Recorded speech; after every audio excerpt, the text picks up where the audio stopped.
como tal, hablando ya de las diferentes especies de parásitos. Parásitos de importancia en salud pública que afectan el sistema nervioso y el tracto genitourinario.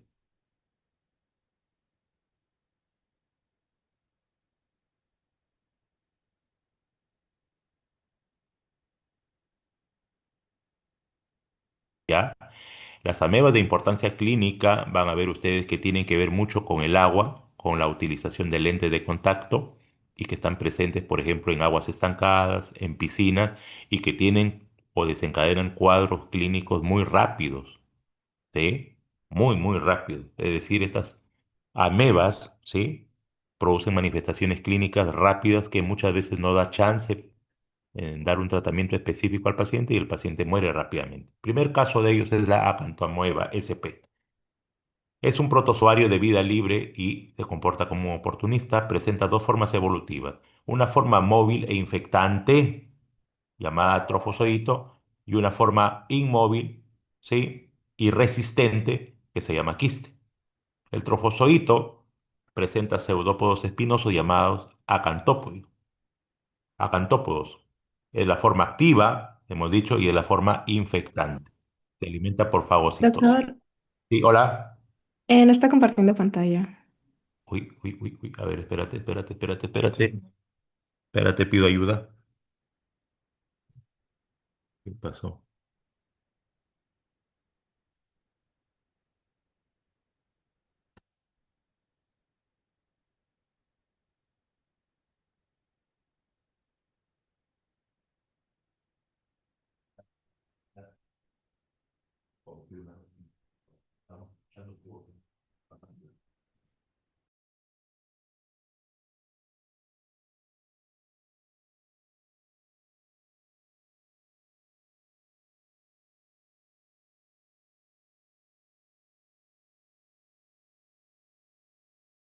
Ahí se está viendo, por favor, la clase.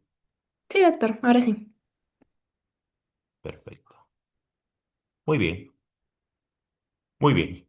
Entonces, estábamos hablando que dentro de los parásitos que afectan o que producen manifestaciones clínicas en su forma más agresiva a nivel del sistema nervioso central, tenemos las amebas. La primera de ellas es la cantamueva.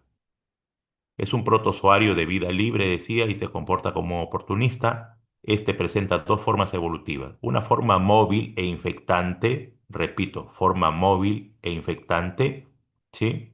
Que es el trofozoito, que se mueve a través de pseudópodos espinosos llamados acantópodos. Es la forma activa y se alimenta por fagocitosis. Y además hemos dicho que es la forma infectante para el ser humano. Y una forma resistente, ¿sí? Que es el quiste. ¿Sí? Es muy resistente al medio ambiente, es resistente a los desinfectantes e incluso a la lejía o al cloro. En cuanto a su epidemiología, es de distribución mundial, habita en agua dulce, en suelo, tierra, sistemas de ventilación, piscinas, doctores, piscinas, lentes de contacto en duchas y intrahospitalariamente en los hospitales. Aquí las palabras claves de la epidemiología, donde podemos o donde se ha aislado esta cantamueva es piscinas y lentes de contacto. Reservorio y medio ambiente, dice acá algo importante de negrito, no necesita hospedero humano para su ciclo. Es decir, el ser humano o en el ser humano no se produce ningún tipo de reproducción ni sexual ni asexual. ¿Sí? No necesita hospedero humano para su ciclo. Dentro de los factores de riesgo, miren, la utilización de lente de contacto, lavado con qué? Con agua contaminada con esta cantomueva. Traumatismos oculares e inmunodeprimidos, por ejemplo, pacientes oncológicos, pacientes trasplantados y pacientes código blanco. Enfermedades debilitantes. ¿Qué es lo que produce esta cantamueva? Queratitis, presenta o produce en su grado más severo una encefalitis amebiana granulomatosa, produce infecciones cutáneas, las cuales se pueden diseminar. ¿Cómo es la queratitis por acantomueva? Es una infección de la córnea, está asociada a la utilización o al uso de lente de contacto, obviamente que están infectados con esta acantomueva, produce dolor ocular intenso, fotofobia, lagrimeo, visión borrosa. Puede progresar a úlceras corneales e incluso a pérdida de la visión. Como es la encefalitis amebiana granulomatosa por agantamueva, en quienes se produce frecuentemente en inmunocomprometidos. El parásito ingresa por vía respiratoria o a través de la piel, pasa al torrente sanguíneo por vía hematógena y finalmente se localiza a nivel del sistema nervioso central. El cuadro puede ser subagudo o crónico, produciendo cefalea, fiebres, alteraciones neurológicas progresivas, convulsiones, coma e incluso la muerte. Fíjense ustedes acá, la mortalidad por acantamueva es muy alta, ¿sí? Puede producir infecciones cutáneas y diseminadas, sí. Puede producir lesiones ulceradas o nodulares en la piel y puede acompañarse también de encefalitis. Miren, ¿sí? Queratitis, lesiones de piel y qué cosa produce también lesiones a nivel de sistema nervioso central, encefalitis. Por ejemplo, esta es una tomografía, ¿sí? Estas son las cisuras del cerebro del hemisferio derecho, porque las tomografías se observan siempre de abajo hacia arriba, todo ese es el hemisferio derecho. Y este es el hemisferio izquierdo. Si ustedes ven, mira, hay un edema.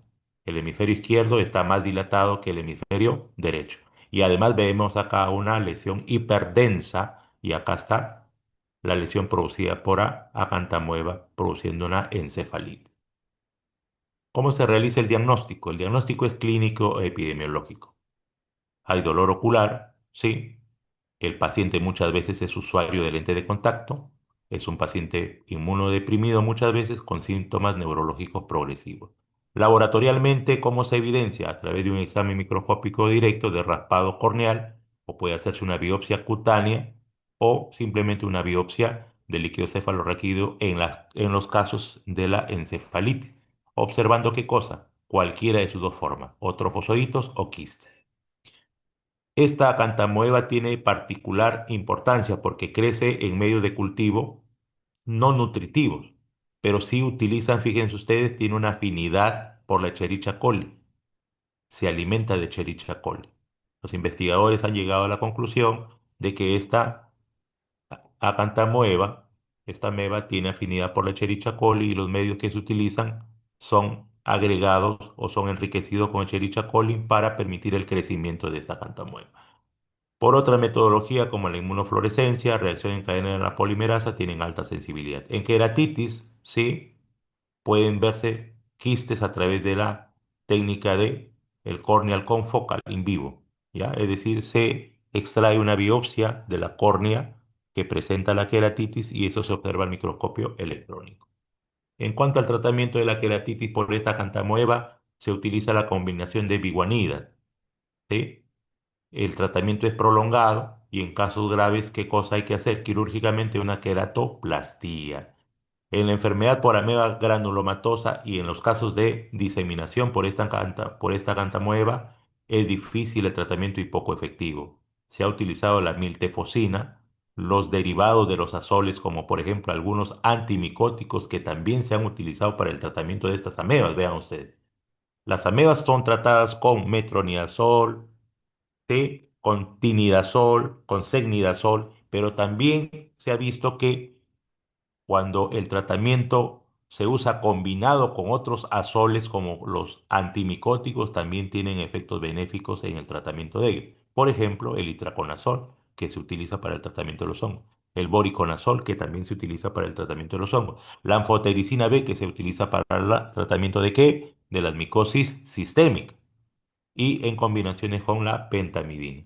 El pronóstico, una vez que esta infección o el ataque por agantamueva está o es de causa sistémica, sobre todo a nivel del sistema nervioso central, el pronóstico es muy mal. Prevención, evitar el uso de agua corriente para limpiar lente de contacto, usar soluciones estériles para limpieza adecuada de los lentes de contacto, no nadar con lente de contacto y medidas generales de higiene e inmunodeprimido. Muy bien, la otra ameba que les voy a hablar es la Naegleria. Es una ameba de vida libre y oportunista igual que la cantamueva, pero a diferencia de que la cantamueva solamente se presenta como trofozoitos y como quiste, fíjese, esta Naegleria puede presentarse bajo tres formas: trofozoito, forma flagelada y como quiste. Hemos dicho que el trofozoito es la forma vegetativa, patógena, es decir, que produce la enfermedad, y es la forma infectante. Se alimenta por fagocitosis y se multiplica por fisión binaria. La forma flagelada tiene dos flagelos, ¿sí? Dos flagelos, miren ustedes acá. Uno, dos, ¿sí? Aparecen condiciones adversas en el agua, en la forma móvil, pero a diferencia que en la forma trofozoítica se multiplica, acá no. En la forma flagelada, esta ameba no se multiplica. Y la forma quística es esférica, de pared lisa y es resistente a las condiciones ambientales difíciles o adversas. Es de distribución mundial, habita en aguas dulces templadas y cálidas, como por ejemplo lagos, ríos, aguas termales, piscinas mal cloradas, sobrevive en el suelo húmedo y sistemas de agua potable sin desinfección, no se transmite de persona a persona, ¿sí? La infección se adquiere de acá, ¿sí? Del agua que está estancado o del agua que está en los ríos, en los lagos, contaminada con esta Naegleria. Dentro de los factores de riesgo tenemos baño o inmersión en aguas contaminadas con esta ameba, actividades acuáticas, obviamente buceo, natación en agua contaminada con esta ameba, irrigaciones nasales con agua no estéril, por ejemplo, con agua de lagos, con agua de río o con aguas estancadas contaminadas con esta ameba. En jóvenes y niños son los grupos etarios más afectados. ¿Cuáles son los factores de virulencia de la anagleria? Ingresa por las fosas nasales, luego se dirige y migra a través del nervio olfatorio, atraviesa la lámina cribosa y de esa forma llega al sistema nervioso central. ¿Qué produce? Meningoencefalitis amebiana primaria. Lesiona el tejido cerebral mediante acción mecánica, es decir, mediante fagocitosis y a través de la liberación de enzimas proteolíticas, es decir, enzimas que destruyen tejido. En cuanto a las manifestaciones clínicas de la anagleria, miren ustedes, el periodo de incubación es de 2 a 7 días, una vez que se ha tenido contacto con esta ameba. Los síntomas de inicio súbito, sí, son casi similares a la infección por meningitis bacteriana. ¿Se acuerdan ustedes? Cefalea, fiebre, náuseas, vómitos, rigidez de nuca y fotofobia. O sea, tranquilamente estos síntomas pueden pasar también como suponiendo que estamos frente a una meningitis bacteriana. Cuando tiene una progresión rápida puede producir confusión, convulsiones, alucinaciones, coma y rápidamente la muerte. Vean ustedes en 5 a 10 días, es rápido. El desenlace de esta infección por Naegleria es rápido.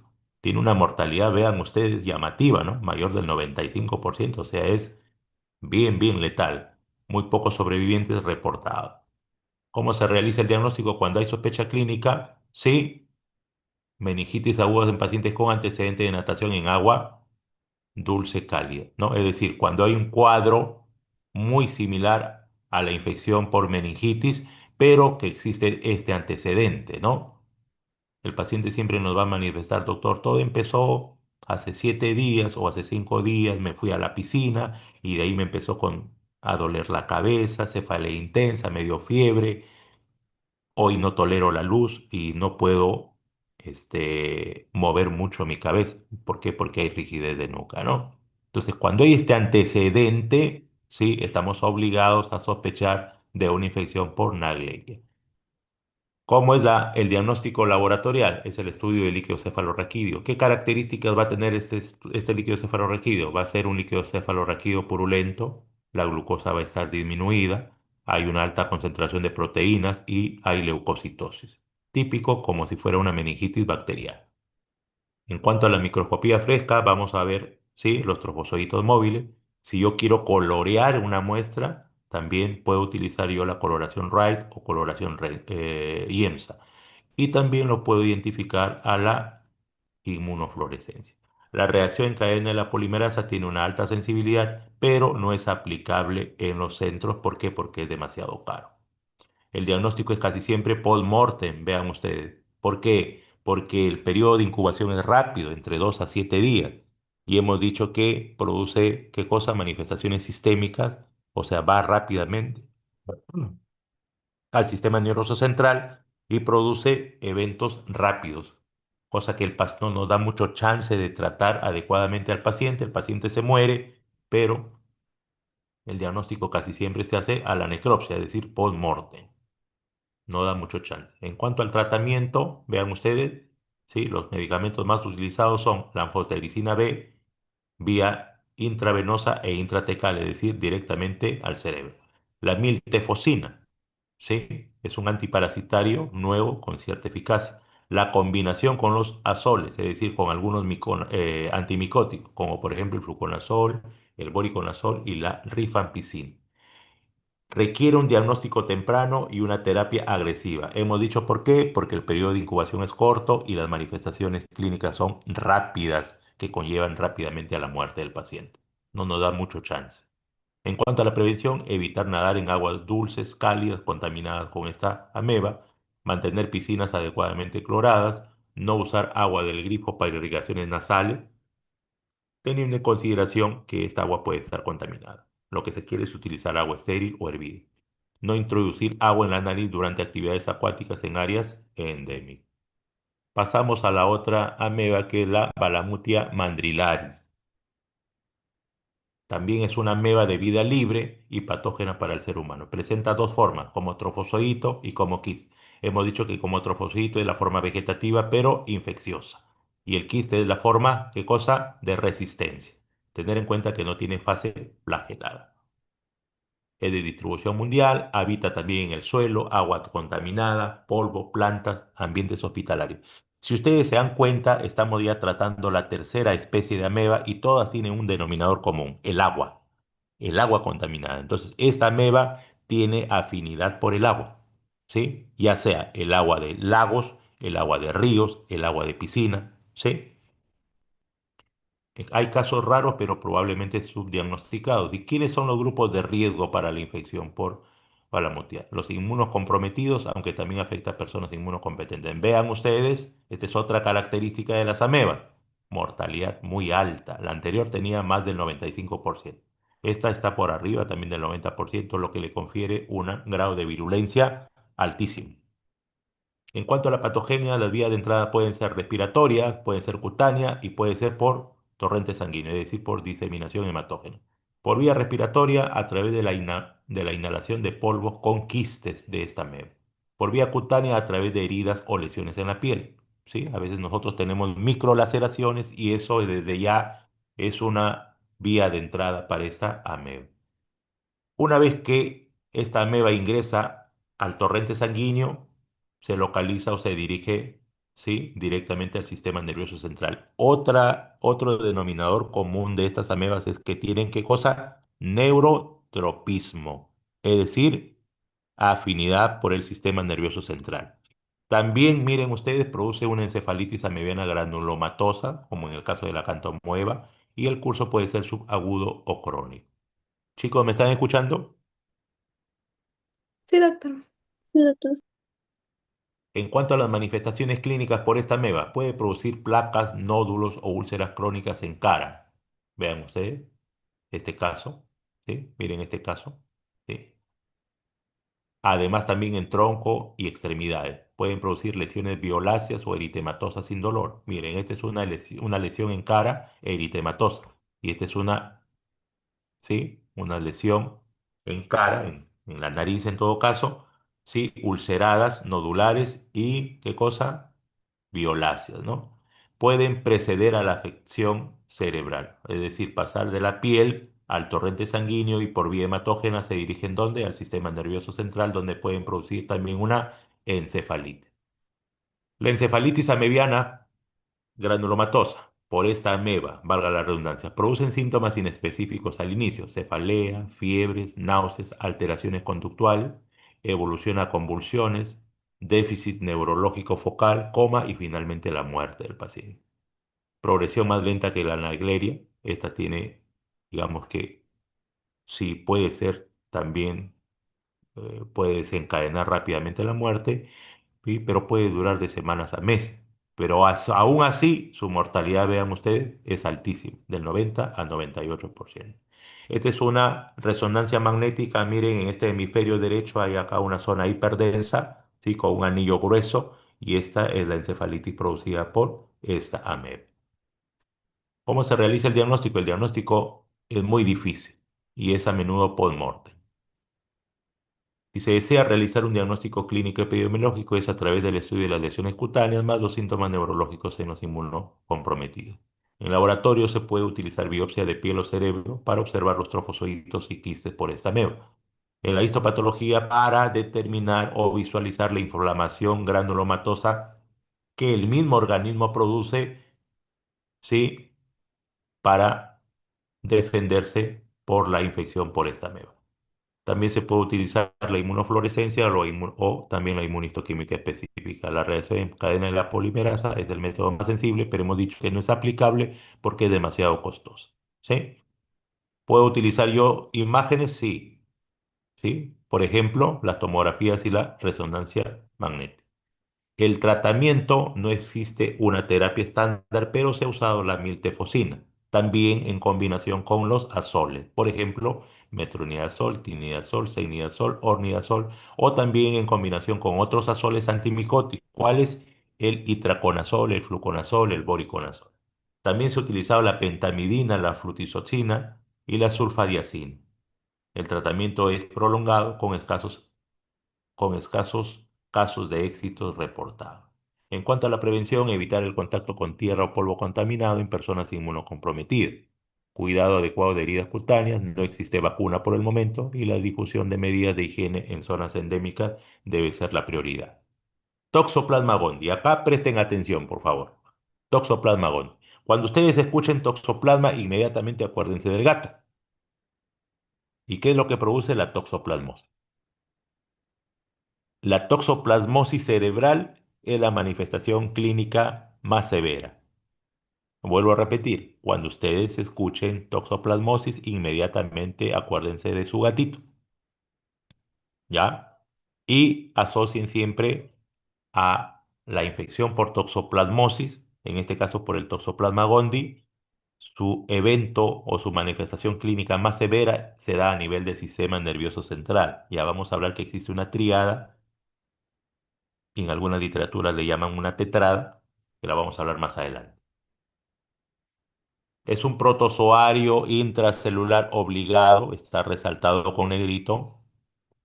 Repito, es un protozoario intracelular obligado de distribución mundial y se pueden presentar bajo estas tres formas, miren, como taquizoito, como bradizoito y como ooquiste. Voy a empezar acá, por esto último. El gato que está enfermo y que es portador del Toxoplasma gondii, ¿sí?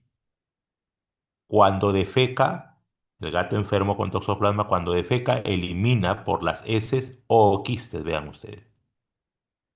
Los zooquistes se eliminan en las heces de los gatos, obviamente enfermos o infectados por el Toxoplasma gondii. ¿Qué pasa con estos zooquistes? El gatito defeca en la tierrita, al medio ambiente o en la tinita con arena que nosotros le compramos, ¿no? En la veterinaria, ¿sí? Y estos zooquistes al cabo de 3 a 5 días maduran al medio ambiente y se convierten ¿en qué? En esporozoitos. Repito, el gato infectado con Toxoplasma gondii elimina a través de sus heces, ¿qué cosa? Los ooquistes.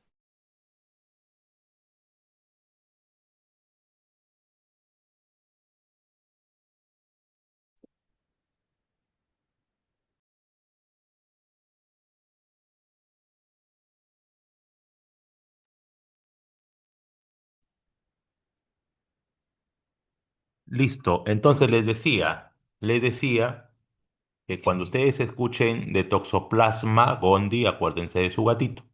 El gato infectado con Toxoplasma gondii elimina ¿qué cosa? Ooquistes en sus heces. Estos ooquistes son eliminados al medio ambiente. Y en el medio ambiente, entre 2 a 5 días, estos ooquistes se convierten en esporozoitos.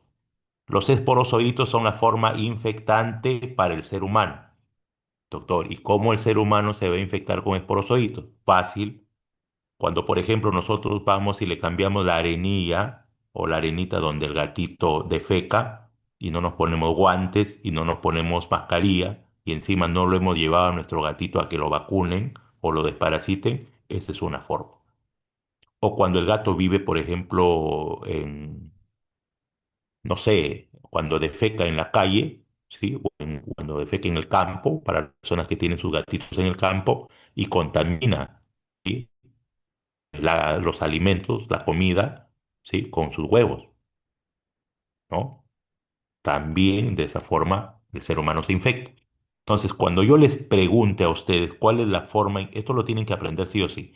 Cuando yo les pregunte qué eliminan los gatitos enfermos con Toxoplasma gondii en sus heces, ustedes me dicen o quistes de Toxoplasma. Si yo les pregunto, estos ooquistes entre los 3 a 4 días o entre los 2 a 5 días más o menos, que son expulsados con las heces del gato al medio ambiente, ¿en qué se convierten? En esporozoitos. Y si yo les pregunto cuál es la forma infectante para el ser humano, son los esporozoitos. Una vez que el ser humano se infecta con estos esporozoitos de toxoplasma, ¿sí? En el ser humano se pueden convertir en taquizoitos o bradizoitos. Los taquizoitos son la forma proliferativa, es decir, se están multiplicando intracelularmente y son los responsables de las manifestaciones agudas que se producen en el ser humano, ¿sí? Pero cuando estos trofozoitos se quedan a vivir dentro del ser humano, o sea, por largo tiempo, producen ¿qué cosa? Una infección crónica. ¿Y dónde se van? Se van al músculo, se van al corazón, se van a la retina y se van al cerebro. Y se pueden quedar de por vida. Entonces, si yo les pregunto en el examen, ¿cuáles son las formas infectantes agudas para el hombre en cuanto al Toxoplasma gondii? Ustedes me refieren los taquizoides, doctor. Y si yo le digo, ¿y cuáles son las formas crónicas que producen enfermedad o infección crónica en el hombre por Toxoplasma gondii? Ustedes me contestan los bradizoides, doctor. Si yo les pregunto cómo se llama o cuál es la forma infectante que elimina el gato a través de las heces, es el ooquiste. Estos en el medio ambiente que se comportan en esporozoitos y el ser humano se infecta con los esporozoitos, ¿sí? Que son los quistes que ya obviamente maduraron al medio ambiente, ¿sí? Cuando estos esporozoitos ingresan al ser humano, se van al torrente sanguíneo, se van a la luz del intestino, empiezan a producir ¿qué cosa? Manifestaciones agudas, es decir, rápidas, lo hacen bajo la forma de taquizoitos, se denominan taquizoitos. Pero cuando se quedan a vivir de por vida ya y se almacenan, como son intracelular, recuerden ustedes, miren, intracelular, se quedan a vivir en el músculo, en el corazón, en la retina, en el cerebro, son bajo la forma de bradizoides. Es de distribución mundial, infecta a humanos y animales. El hospedero definitivo son los gatos y en ellos se da una reproducción de tipo sexual, donde en su intestino. El hospedero intermediario son los humanos y otro tipo de mamíferos. Y en ellos se da ¿qué cosa? La reproducción de forma asexual. Las vías de transmisión, la ingestión de carne cruda o mal cocida con ¿qué cosa? Con los ooquistes del gato. Ingestión de agua, frutas o verduras contaminadas con los ooquistes de heces de gato. ¿Se puede dar infección transplacentaria? Sí, a través de una infección primaria en la madre durante el embarazo, sobre todo si la infección por toxoplasma se produce en el primer trimestre del embarazo. Se han visto casos, aunque no muy frecuentes, de la infección por toxoplasma a través de transfusiones o de trasplantes, menos frecuentes. Factores de riesgo a través del contacto con gatos, obviamente infectados, consumo de carne mal cocida, infectados con huevos, ¿qué cosa? Perdón, con quistes, ¿sí? En las heces de los gatos y en pacientes inmunosuprimidos. El parásito invade las células del hospedador, se multiplica como taquizoito, ¿sí? Produciendo una destrucción celular. Es taquizoito, hemos dicho que en el ser humano produce la forma aguda de la infección. Pero cuando esto se dirige, por ejemplo, habíamos dicho acá, miren ustedes, al músculo, al corazón, a la retina y al cerebro, lo hace ¿qué cosa? Como bradizoito y produce una infección crónica.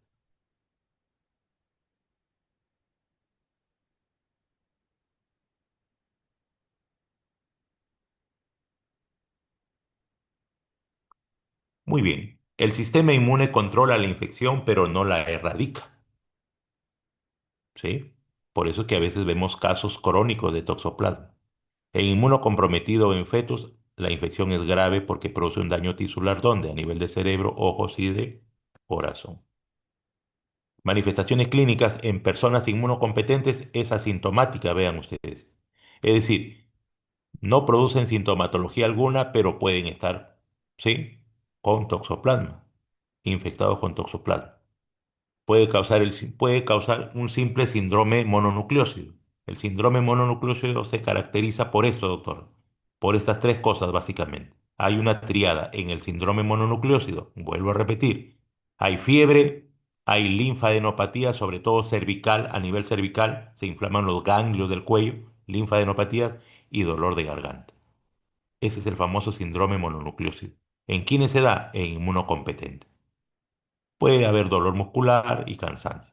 En inmunocomprometido, como por ejemplo pacientes trasplantados y pacientes código blanco, los quistes se pueden reactivar, se puede producir una toxoplasmosis cerebral, causando encefalitis, convulsiones, déficits neurológicos focales, lesiones múltiples en la resonancia magnética, neumonitis y miocarditis. Miren, por ejemplo, esta es una resonancia magnética, ¿sí? Con corte sagital y esta es una, ¿qué cosa? Afección por toxoplasma a nivel de cerebro. Ven ustedes acá una lesión con un anillo hipodenso, pero que al interior hay una lesión hiperdensa. ¿Ya? Se puede producir la infección en el feto, ¿no? Sí. ¿Existe una toxoplasmosis congénita? Sí. Y si existe una toxoplasmosis congénita, significa que la madre puede transmitir el toxoplasma al bebé, sobre todo si ha sido infectada con toxoplasma en el primer trimestre del embarazo. Y ese niño va a nacer con toxoplasmosis. El riesgo mayor se da si ocurre durante el embarazo. Hemos dicho preferentemente en el primer trimestre del embarazo. Pero muchas veces puede producir aborto y muerte fetal o un parto prematuro. En recién nacidos se produce la triada clásica. La triada clásica es que presentan ese niño, ¿sí? Que ha nacido producto de una madre que fue infectada por toxoplasma durante el primer trimestre del embarazo, tendrá qué cosa. Hay algunos libros, por ejemplo, que dicen que hay una triada de Sabin y hay otros libros que dicen que no es triada sino tetrada de Sabin. La triada de Sabin hay corioretinitis, hidrocefalia y calcificaciones intracraneales. Pero en algunas literaturas aparece que no es triada sino tetrada. Le agregan qué cosa? Convulsiones. ¿Sí? Por eso es que se llama tetrada de Savin. ¿Sí? Hay retraso psicomotor, convulsiones, hepatomegalia. Y puede producir también trastornos o enfermedades oculares, sí, en cualquier etapa. Por ejemplo, la corioretinitis recurrente produce visión borrosa, dolor ocular, lesiones secuelares en la retina. Miren ustedes, estas son resonancias magnéticas. Miren, estas lesiones causadas por toxoplasma en el hemisferio izquierdo a nivel frontal. Periféricamente una zona, ¿qué cosa? Hiperdensa y una zona central hipodensa. Acá, en la zona occipital del hemisferio tanto izquierdo como derecho. Miren, son como anillos, ¿no? Acá también en el hemisferio derecho, vean ustedes, temporoparietal y esfenoidal, también hay una lesión por toxoplasma. Y acá también hay una lesión por toxoplasma, miren ustedes. Aquí. ¿Ya? En cómo se realiza el diagnóstico puede ser serológico, principalmente. Hemos dicho que IgM me detecta qué cosa, la forma aguda, es decir, la infección en ese momento. La IgG es solamente para descubrir que hubo una infección pasada o antigua, ¿sí? A esta prueba, ¿sí? De ver si es que existe cero conversión a través de una infección reciente se llama prueba de Sabin-Filman. La prueba de avidez de inmunoglobulina G para diferenciar, hemos dicho, una infección reciente de una crónica. Una infección reciente o actual, las IgM para toxoplasma estarán elevadas. Y en una infección pasada o antigua, la IgG va a primar sobre la IgM. Los exámenes de imagenología me sirven, sí, la resonancia magnética y la tomografía. ¿Qué se evidencia ahí? Lesiones múltiples en anillo. Estas, lesiones múltiples en anillo. ¿Sí? Lesiones múltiples en anillo. A través del uso de la biología molecular, sí, reacción en cadena de la polimerasa, a través de cortes histológicos, sí, a través de la visualización de quistes en tejido.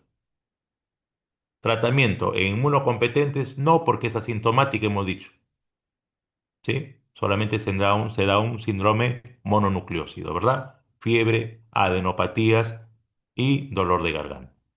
Las formas graves, ¿sí? Se tratan con pirimetamina y sulfadiazina más ácido folínico, ¿sí? Otra alternativa es el uso de la clindamicina, atovaquona y el trimetoprim sulfamethoxazol. Y en la toxoplasmosis congénita, ese recién nacido va a tener que ser sometido al tratamiento con espiramicina, sobre todo en la gestante, cuando todavía está en el cuerpo de la madre.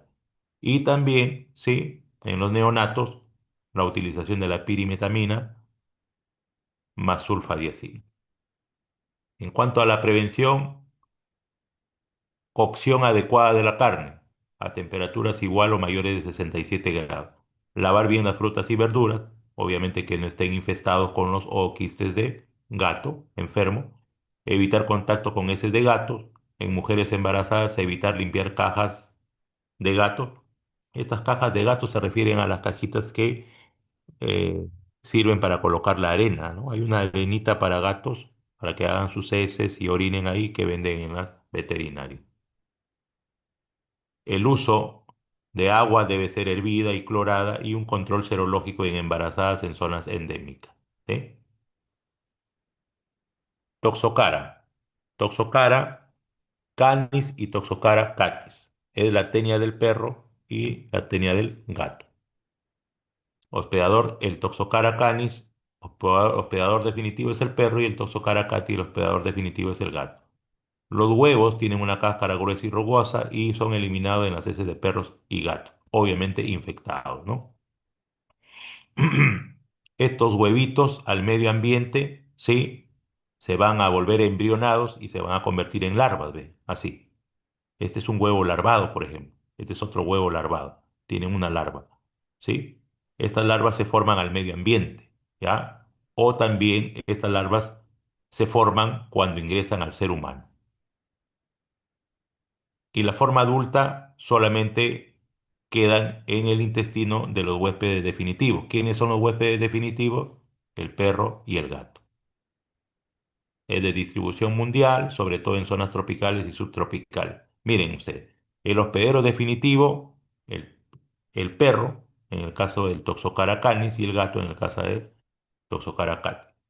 El humano solamente se comporta como un hospedero accidental. Acá no hay desarrollo de formas adultas, ¿sí? Solamente de formas larvarias, no de esta forma adulta. Las formas adultas solamente se dan, ¿dónde? En perros y en gatos. ¿Cuáles son los factores de riesgo? Niños que juegan con tierra contaminada, contacto estrecho con perros y gatos, y suelos de parques y areneros contaminados. Miren ustedes, acá les voy a explicar. Este es el perro enfermo con Toxocara cani y este es el gato enfermo con Toxocara cat. Estos que van a eliminar, hemos dicho que van a eliminar a través de sus heces, ¿qué cosa? Huevos. Estos huevitos al medio ambiente, ¿sí? Acá, si ustedes ven, este es un huevito, ya sea de Toxocara canis o de Toxocara cat.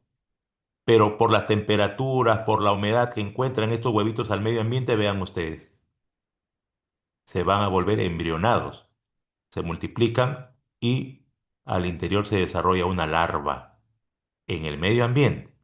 Vean ustedes, este ya no es un huevito solamente, sino ya este es un huevito que ya maduró y ya creció la larva acá adentro. Miren cómo está la larvita acá adentro. Acá pueden tomar esta larva dos caminos. Infectar directamente al ser humano, ¿sí? O infectar a otros huéspedes intermediarios. Repito, estos huevitos eliminados por el perro, por el gato enfermo con toxocara, son eliminados al medio ambiente. Con la humedad, la temperatura, el clima del medio ambiente, estos huevitos maduran y forman en el medio ambiente, ¿qué cosa? Una larvita. Esta larva, este huevo que contiene la larva en su interior, puede tomar dos caminos. Uno, irse a huéspedes intermediarios, como por ejemplo el pato silvestre, roedores, ¿sí? Conejos, y en ellos solamente va a ir y se va a desarrollar, ¿qué cosa? La forma larvaria, no la forma adulta. Esta es la forma adulta, tanto del perro como del gato. En estos huéspedes intermediarios, como por ejemplo el pato silvestre, el conejo, pueden ir, ¿qué cosa? De esta forma larvada y solamente en ellos existirá la forma larvada. O también puede ir al ser humano. ¿Y se ubica dónde? A nivel cerebral, pulmonar, hepático. Pero solamente también la forma larvaria. No se desarrolla ni en estos animales silvestres ni en el ser humano la forma adulta. ¿Sí? Hemos dicho que la forma adulta del toxocara solamente se da en el perro y en los gatos. Las formas larvadas nunca, perdón, las formas larvadas se dan en los hospederos intermediarios, pato silvestre y roedores y en el ser humano. En el ser humano y en estos animales silvestres nunca, nunca, nunca se va a desarrollar la forma adulta. Solamente queda acá la forma larvaria o forma larvada. Las formas adultas únicamente se desarrollan ¿en quién? En los huéspedes definitivos, que es el perro y el gato. Esto apréndanlo, vuelvo a repetir. El perro y el gato enfermo eliminan huevos de toxocara, lo liberan al medio ambiente.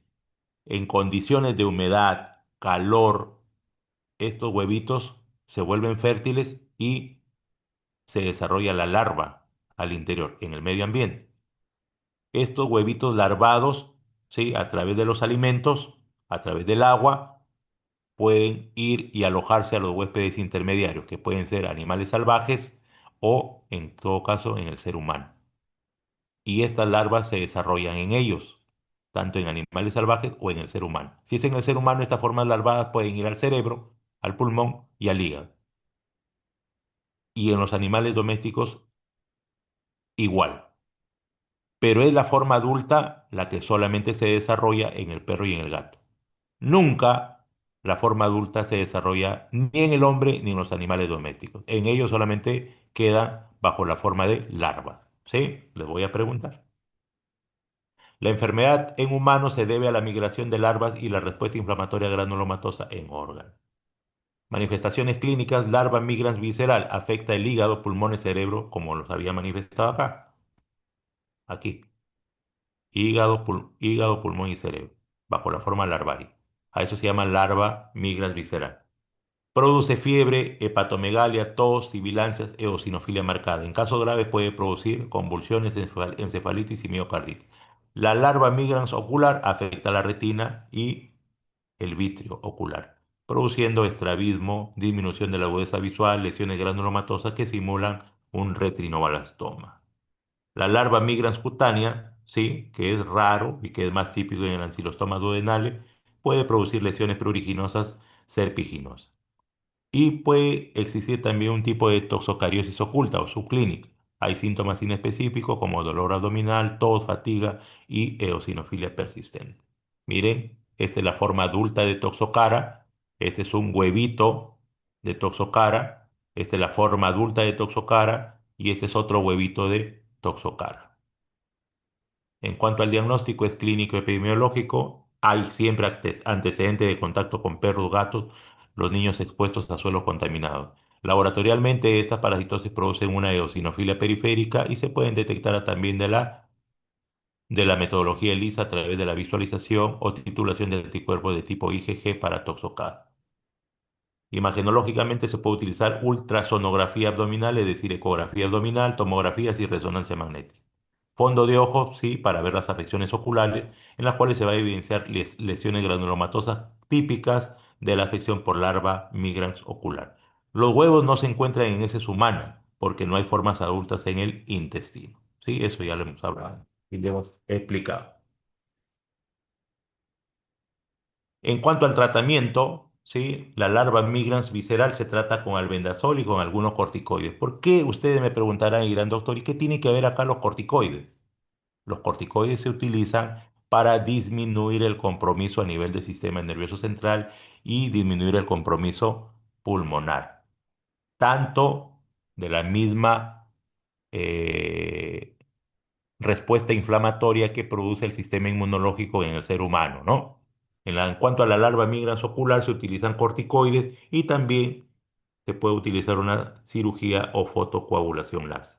En los casos leves asintomáticos muchas veces no requieren tratamiento específico y en cuanto a la prevención hay que desparasitar regularmente a los perros y gatos. Evitar que los niños jueguen en suelo contaminado con heces, lavar manos después de jugar con animales y antes de comer.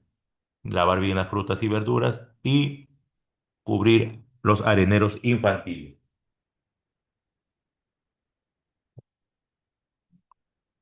Larva de Cysticercus cellulosae. ¿Sí? El Cysticercus cellulosae es la tenia de qué? La tenia del chancho. Se refiere a la tenia solium. Y ya vamos a ver. Miren, pertenece al género Tenia y específicamente a la especie de Tenia solium. Hemos dicho ahora en la práctica que la Tenia saginata es propia de la vaca y la Tenia solium es propia del cerdo, del chancho, ¿no? Pero su forma larvaria, ¿sí? Su forma larvaria, como está acá, vean ustedes, esta es la larva, ¿sí? Y está esta larva metida o incrustada en una cápsula que tiene líquido en su interior. Cuando este huevo de Taenia solium ya forma la larva y está en una cápsula que el interior hay líquido, se llama cisticerco, que es el quiste larvario. Es una vesícula llena de líquido, ¿sí? De pared delgada, transparente, y en su interior hay un excólex invaginado con ganchos y ventosas, que va a dar origen al futuro adulto. Hemos dicho que el excólex, los ganchos y los garfios o ventosas le permiten, ¿qué cosa? A la forma adulta adherirse y fijarse en la luz del intestino, o sea, se prende de ahí. Se localiza en tejidos del hospedero intermediario, que en este caso viene a ser el cerdo y también puede ser el ser humano. Puede persistir viable por años. Miren ustedes, acá tenemos una pierna de chanchito. Atención acá, por favor. Acá tenemos una pierna de chanchito.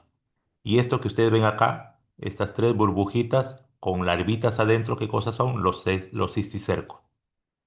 ¿Sí? Entonces, esta es una pierna con cisticerco, una pierna de chancho con cisticerco.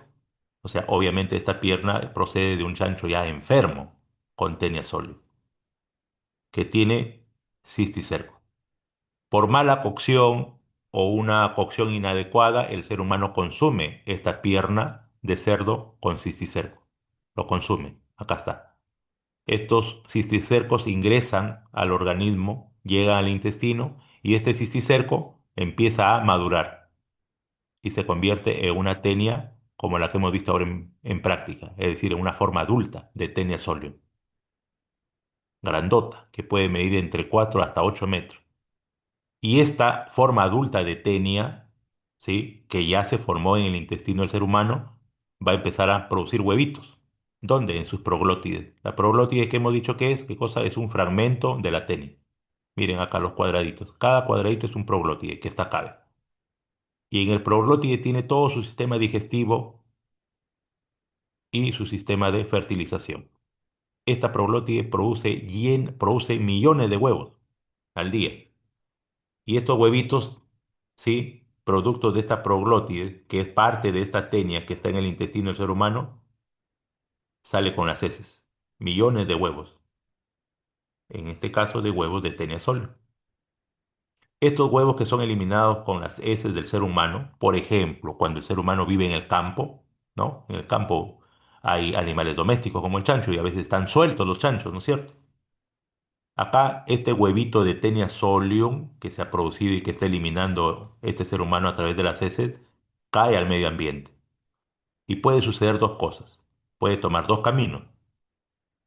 Que este chanchito venga por acá, pues está comiendo su panquita por acá, sus alimentos por acá y consume, ¿sí? Accidentalmente este huevo de Taenia solium que ha salido del intestino del ser humano. Este huevito de Taenia solium, huevo de Taenia solium, ingresa ¿a dónde? Al sistema digestivo del cerdo. Elimina la oncósfera, es decir, elimina o se deshace de sus garfios, de sus ganchos y forma adentro, ¿qué cosa? Las formas larvarias. Y estas formas larvarias que son como burbujitas, ¿no? Con una larvita adentro, es decir, así, así. Después, ¿dónde se van? Se va ¿dónde? Al músculo del cerdo. Pero ¿bajo la forma de qué? ¿De huevo de Taenia solium? No, sino ya de cisticerco. Y se completa el ciclo biológico para este lado. Eso es cuando lo consume el cerdo. Pero también este huevito de Taenia solium que se elimina por las heces de este paciente cae al medio ambiente, contamina los alimentos del ser humano y viene este ser humano y consume alimentos que otra persona está eliminando huevo solium en las heces. Se infecta, ¿sí? Estos huevos se infectan o contaminan carne, alimentos que después son consumidos por otro hombre sano, ¿sí? Y estos pueden irse al cerebro o pueden irse a la piel y producir en la piel nódulos subcutáneos o pueden ir al cerebro y formar, ¿qué cosa ahí? Cisticerco.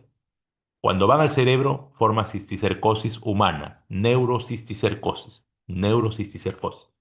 ¿ya? Pero pueden ir también al músculo, sobre todo al tejido celular subcutáneo, y forman ¿qué cosa? Cisticercos subcutáneo. Repito, el hombre se infecta con cisticerco proveniente del músculo o de la carne del cerdo, por mala cocción, obviamente. La forma infectante para el hombre inicialmente es el cisticerco presente en el tejido muscular del cerdo. Pero en el hombre, una vez que este cisticerco llega al intestino, madura y forma el parásito adulto. ¿Sí? El parásito adulto, que es la tenia, a través de su proglótides, forma millones y millones de huevos que van a salir expulsados, estos huevos de tenia solium, con las heces de este paciente enfermo. Estos huevos expulsados al medio ambiente pueden tomar dos caminos. Que otra persona sana los ingiera a través de alimentos contaminados con estos huevos de Taenia solium, ¿sí? Y en el ser humano puede irse a la piel formando ¿qué cosa? Cisticercos subcutáneos o puede ir al cerebro formando ¿qué cosa? Neurocisticercosis. Pero estos huevitos también pueden infectar a un chancho sano, ¿sí? Estos huevitos de Taenia solium. ¿Cómo? Estos huevitos de Taenia solium contaminan los alimentos que el chanchito sano está comiendo y luego ingresan al intestino. ¿Sí? Pierde sus garfios, ¿sí? Y en el chanchito se van a la musculatura, al músculo del chanchito. Y en el músculo del chanchito se convierten en ¿qué? En cisticerco, es decir, con una larvita dentro. Y así se completa el ciclo biológico, tanto del huevo de Taenia solium como del cisticerco. Es de distribución mundial, más frecuente en zonas rurales con crianza de cerdos. Tiene alta prevalencia y los factores de riesgo son consumo de carne de cerdo mal cocido, deficiente saneamiento y la convivencia con portadores de tenia solo. Miren ustedes, este es un pedazo de musculatura de carne de cerdo y vean ustedes, miren, ven, estas como capsulitas con contenido transparente, ¿sí? Son los famosos, ¿qué cosa? En el chancho son los cisticercos, miren, ven, todo esto. Y si viene un ser humano y no realiza una buena cocción de estos alimentos, se infecta después, pues, ¿no? Acá está lo mismo que les estoy explicando, ¿no? Miren ustedes, el ser humano se infecta con cisticercos provenientes de la carne de un cerdo enfermo. Este elimina con las heces, ¿qué cosa? Los huevos de Taenia solium. Viene este chanchito, consume los huevos de Taenia solium y en él, en sus músculos, se convierten en cisticercos. Pero cuando otro humano sano viene y come estos huevos de Taenia solium que han contaminado un alimento, pueden ir al cerebro produciendo neurocisticercosis o pueden ir a la piel formando ¿qué cosa? Cisticercosis cutánea, ¿no? Cisticercosis muscular frecuentemente asintomática, pueden palparse nódulos subcutáneos dolorosos o calcificados. La cisticercosis cerebral es la forma más común y peligrosa. Dentro de la sintomatología pueden haber crisis epilépticas, cefalea, hipertensión intracraneal, hidrocefalia, déficit neurológico y demencia. Las lesiones en resonancia magnética y tomografías se observan como quistes con escólex, puede producir un edema perilesional e incluso calcificaciones de la forma crónica. Cisticercosis ocular puede producir lesiones en retina, en el vitro y en la cámara anterior. Produce visión borrosa, dolor ocular, desprendimiento de retina y ceguera. Y la cisticercosis cardíaca es muy rara, pero puede causar arritmias o insuficiencia cardíaca. En cuanto al diagnóstico laboratorial, a través de la metodología ELISA de Western Blot para la identificación de anticuerpos contra teniasol. Laboratorialmente hay eosinofilia leve a moderada, Imagenológicamente se observan como lesiones quísticas con excoles. También se pueden ver calcificaciones y edemas, donde en tomografías y resonancia cerebral. En fondo de ojo, visualización directa del parásito en cisticercosis ocular y en biopsia de músculo piel el hallazgo de cisticercosis. En cuanto al tratamiento, ¿sí? De la cisticercosis, depende de la localización y el número de cisticerco. Dentro de los antiparasitarios más utilizados tenemos el albendazol, el praziquantel, ¿sí? Unido a un corticoide. El corticoide no es para atacar directamente al parásito, sino hemos dicho para disminuir el edema producto de, el cuadro inflamatorio que produce, ¿qué cosa? La respuesta del organismo frente a la infección por parásito. En cuanto a la neurocisticercosis, se añaden a este tratamiento anticonvulsivantes y la utilización de corticoides. Se puede también hacer cirugía, ¿sí? Cuando hay casos de hidrocefalia obstructiva. En la cisticercosis ocular, ¿sí? Se prefiere básicamente la cirugía para la extracción del quiste, antes que la utilización de antiparasitarios. En cuanto a la prevención, cocinar bien la carne de cerdo, evitar el fecalismo al aire libre, lavado adecuado de frutas, verduras y manos y la detección y tratamiento de portadores humanos de tenia sólida. Y terminamos con esto. Aquí solamente vamos a tratar parásitos de importancia en salud pública que afectan el tracto urogenital. Aquí tenemos solamente este género parasitario que es la Trichomonas vaginal. Es un protozoario flagelado, extracelular, tiene forma de pera, la cual presenta cuatro flagelos anteriores y un flagelo posterior. Solo existe bajo la forma de trofozoitos, es decir, bajo su forma vegetativa y móvil, no bajo la forma de quiste. ¿Ya? De distribución mundial, miren ustedes, es la infección de transmisión sexual no viral más común. ¿Sí? Afecta en mujeres básicamente produciendo, ¿qué cosa? Cervix en fresa. Puede producir vaginitis, uretritis y cervicitis. En hombres puede también instalarse o ubicarse en uretra, en próstata y en vesículas seminales, pero las manifestaciones clínicas son casi inaparentes. La transmisión principalmente es sexual, pero también se puede dar a través de fómites húmedos poco frecuentes como ropa interior, toallas, baños, ¿no? Mayor prevalencia en mujeres jóvenes sexualmente activas. Esta se adhiere al epitelio urogenital mediante adhesinas y proteínas de superficie, produce enzimas proteolíticas, ocasionando daño tisular, induce la reacción inflamatoria, produciendo secreción vaginal abundante, eritema y prurito. Eritema y prurito, palabra clave. En hombres suele ser más leve o asintomática, le hemos dicho. En mujeres produce vaginitis sintomática, fíjense ustedes, acá está de negrito, produce flujo vaginal abundante, espumoso, amarillento, verdoso y con mal olor. Produce prurito y ardor vulvar, disuria, dispareunia, dolor abdominal bajo y esto típico en negrita negra, cervix en presa, cervix en fresa. Miren ustedes, todo ese es el cuello cervical, pero produce este eritema puntiforme. Secreción, ¿sí? Flujo vaginal abundante, este es otro cervix, miren ustedes, con todo este eritema puntiforme. Ese es el famoso, este es el cuello cervical, ¿ah? Y esto, lesiones puntiformes eritematosas. Este es el famoso cervix en fresa. En hombres generalmente asintomática, puede producir desde una uretritis leve, la cual cursa con disuria, secreción escasa, puede producir una prostatitis o epididimitis en casos crónicos. Complicaciones, aumenta el riesgo de transmisión en pacientes con VIH y otras infecciones de transmisión. En el embarazo puede producir parto prematuro, bajo peso al nacer, ruptura prematura de membrana. ¿Cómo es el diagnóstico? A través de la observación de trofozoitos móviles. Cultivo en el diamond medio es adecuado para tricomonas vaginales, sí, por inmunocromatografía y por amplificación, test de amplificación de ácidos nucleicos o reacción en cadena de la polimerasa. Clínicamente a través de la observación del flujo vaginal, el cual es espumoso, y a través de la visualización de esto, cervix en fresa. En cuanto al tratamiento, tenemos los derivados de los azoles, se utiliza el metronidazol o tinidazol. ¿Sí? En embarazadas, el metronidazol es seguro en todos los trimestres.